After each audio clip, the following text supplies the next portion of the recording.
भगवान को विश्वास करते हैं सब दोस्त लोग? Do you believe in God? तो कहते हैं कि इस युग में हनुमान जी विराजमान है। तो हनुमान जी को मालूम चला कि रामदास रामायण लिखता है इस दुनिया के अंदर कलयुग में, और बड़ा अच्छे तरीके से लिखता है। तो कहते हैं कि हनुमान जी पहुंच गए बिहार के उस गांव में, उस पेड़ के नीचे जहां रामदास 30-40 लोगों को बिठाकर रामायण सुनाता था। तो हनुमान जी भी कहते हैं कंबल अंबल लेके बैठ गए। अब रामदास रामायण की चौपाइयां गा रहा है। आज के हिसाब से हनुमान जी को रस पैदा हो रहा है, स्मृतियां दौड़ रही हैं, वही सब आंखों के सामने प्रतिबिंब घूम रहे हैं।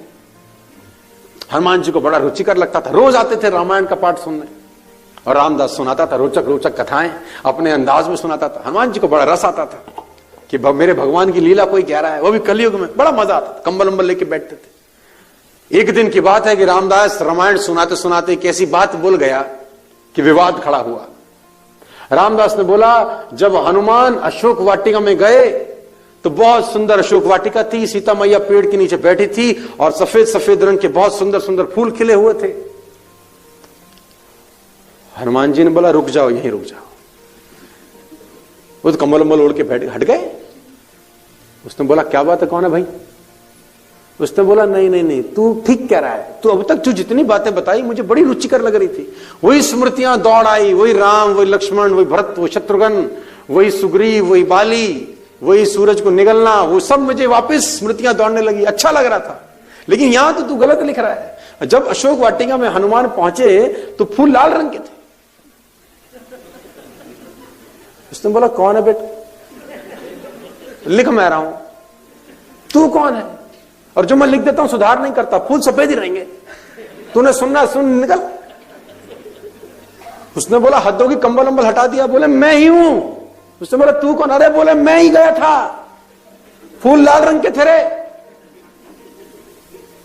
उसने बोला, हम नहीं मानते भाई।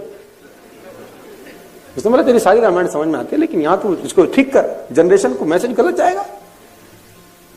अब विवाद होने लगा, तो विवाद का समाधान कैसे हो? तो बोला, बैठ कंधे पे।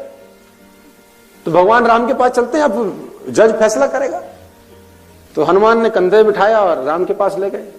तो उन्होंने बताया कि प्रभु, ये बिहार का आदमी है, बहुत अच्छी रामायण सुना रहा है, चौपाइयां बड़ी रुचिकर लगती हैं मुझको, स्मृतियां दौड़ती हैं, वही भरत, वही शत्रुघ्न, वही आप, वही स्वयंवर, वही सब मुझे आंखों के सामने दौड़ता है। लेकिन यहां पर तो ये गलती कर रहा है भगवान। जब मैं अशोक वाटिका में गया, ये कहता फूल सफेद थे, लेकिन फूल तो लाल थे। तो राम ने बोला, देखो, पहले तो तुमको छुप छुप के इनकी बातें नहीं सुननी चाहिए थी, और अगर छुप छुप के सुन भी रहे थे तो पंगा लेने की क्या जरूरत थी? क्यों बताया तुमने?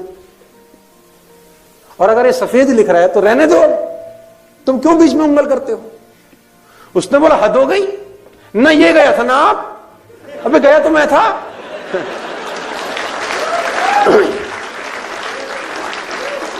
बोले, गया तो ना ये थे ना आप?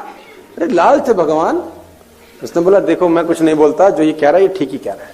उसने बोला, नहीं नहीं, लाल थे। उसने बोला, अब निवारण कैसे होगा? बोला, मां के पास चलो, वो 1 साल वहीं थी।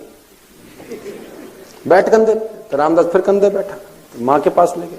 बोले, सीता मैया, ये रामदास है, ये रामायण लिखता है, बड़े अच्छे तरीके से सुना रहा है, मैं रोज जाता हूं सुनने, और रुचिकर लगती हैं बातें, स्मृतियां दौड़ती हैं, लेकिन आज अड़ंगा खड़ा कर दिया इसने। मैं आपसे जब मिलने आया तो फूल तो ये कह रहा सफेद रंग के थे, लेकिन मां, फूल तो लाल थे। तो मां ने बोला, हनुमान सफेद लिख रहा है तो रहने दो, तुम क्यों अड़ंगा डालते हो? उसने बोला, लेकिन मां, ये तो बात तो गलत कर रहा है। उसने बोला, देखो, तू तो 1 दिन के लिए आया था, मैं तो 1 साल थी, फूल सफेद थे। उसने बोला, नहीं मां, फूल लाल थे।